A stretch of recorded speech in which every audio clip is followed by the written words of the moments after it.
बैठे हैं, जैसे भगवान रामचंद्र जी रावण के खिलाफ लड़े, इसी प्रकार इन रावणों के खिलाफ लड़िए जो गली गली में रावण बैठे हैं। क्या कहें? अभी मैं आपको एक बात और बताता हूं। मामला आया है वहां पर श्री योगी जी जो चीफ मिनिस्टर है यूपी के, वो एक मूर्ति का अनावरण करने के लिए आए, राजा मिहिर भोज जी का। हमने भी सुना है, किताबों में भी पढ़ा है, राजा मिहिर भोज जी गुर्जर जाति से संबंध रखते हैं। ये मैंने खुद पढ़ा है, सुना भी है।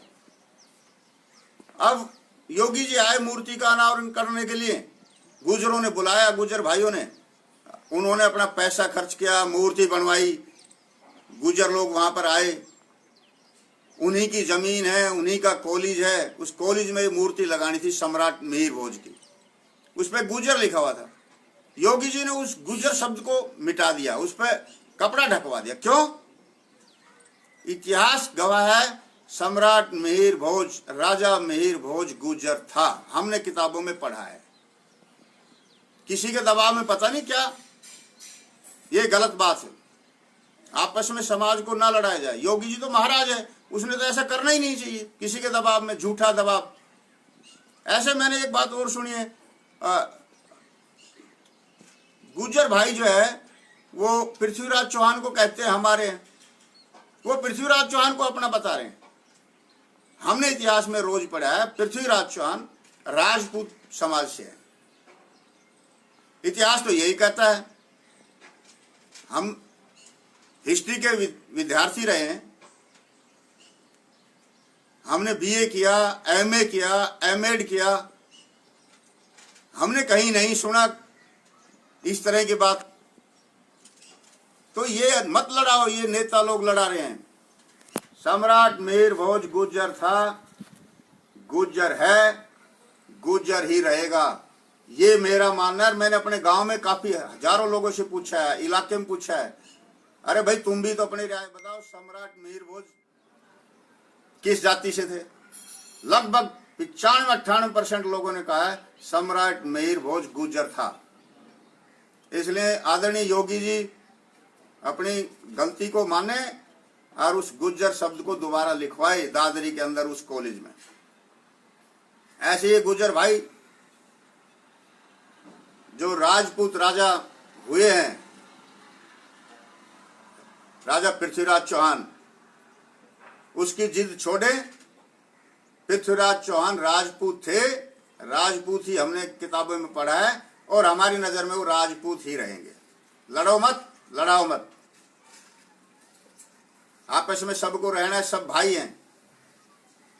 कोई अपने आप को किसी वंश का बताता है, कोई किसी वंश का है तो सारे मानव। ब्राह्मण कहते हैं हम भाई भगवान परशुराम के वंशज हैं, राजपूत कहते हैं हम भगवान श्री राम के वंशज हैं, हम जो यादव हैं यदुवंशी, वो हम कहते हैं हम भगवान श्री कृष्ण के वंशज हैं। अरे है तो सब मानव ही। तो आपस में ना लड़े, सभी देवी देवताओं का सब सम्मान करे, सभी जातियों का सम्मान करे, सभी धर्म का सम्मान करे। मदर टेरेसा तो हिंदू भी नहीं थी। मदर टेरेसा ने हिंदुओं के लिए, मुसलमानों के लिए, सिखों के लिए क्या काम नहीं किया, खूब सेवा की। एपीजे अब्दुल कलाम राष्ट्रपति साहब तो हिंदू भी नहीं थे, उन्होंने पूरे भारत के लिए, सबके लिए काम किया। रतन टाटा भी हिंदू नहीं है, वो भी पारसी समुदाय से, देश का नाम ऊंचा कर रहे हैं। प्राइवेटाइजेशन हो रहा है, सरकार प्राइवेट लोगों को बेच रही है, बहुत चीजें बेच दी है जो पहले की सरकार ने बनाई। इस सरकार ने बहुत चीजों को बेची है, लेकिन सरकार की कोई मजबूरी होगी, बेच रही है तो देश में पैसा भी आ रहा होगा। हालांकि बेचनी नहीं चाहिए, लेकिन रतन टाटा जी ने जैसे अभी खरीदा है एयर इंडिया को, हमें बहुत खुशी है। चाहे वो टाटा है, चाहे बिरला है, चाहे डालमिया है, चाहे पिलानिया है, चाहे सिंघानिया है, चाहे अडानी है, चाहे अंबानी है, कोई भी है, सब हमारे देश के हैं। हम चाहते हैं हमारे उद्योगपति आगे बढ़े, हम तो यही चाहते हैं, और देश का विकास हो, रोजगार मिले लोगों को। ये बहुत सी ऐसी बातें हैं कि आपस का झगड़ा छोड़िए। हाँ, आदरणीय नरेंद्र मोदी जी, प्राइम मिनिस्टर साहब, किसानों की समस्याओं का समाधान करिए। जैसे आपने एक बड़ी समस्या का समाधान किया है, 370 को कश्मीर से हटाया है, 3 तलाक मुस्लिम महिलाओं का कानून आपने बना के बहुत अच्छा काम किया है, सीएए का कानून देश में लागू होने वाला है। हम आपका बहुत स्वागत करते हैं, बहुत धन्यवाद करते हैं। इसलिए किसानों की जो समस्या उसका भी समाधान करिए। वो 9-10 महीना से दिल्ली के चारों तरफ बैठे हैं, वो बर्बाद हो रहे हैं। एमएसपी की गारंटी आप लिखित में दीजिए किसानों को, ताकि कोई एमएसपी से नीचे रेट पे कोई फसलों को ना खरीदे, और नीचे रेट पे कोई धन्ना सेठ खरीदेगा तो उनको सजा मिले। काफी आपका समय लिया, आपका बहुत बहुत धन्यवाद। समस्त देशवासियों को, जन जन को बहुत बहुत शुभकामनाएं, बहुत बहुत बधाई। आज विजयदशमी का त्यौहार है। भगवान सबको खुश रखे, परमात्मा सबको सुख शांति दे, देश में प्रोग्रेस हो।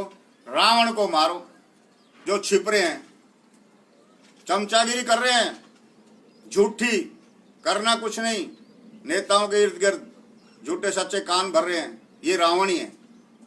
इनसे बच के रहो, सावधान रहो, हर जगह है। जय हिंद, जय भारत, जय भगवान श्री रामचंद्र जी की जय।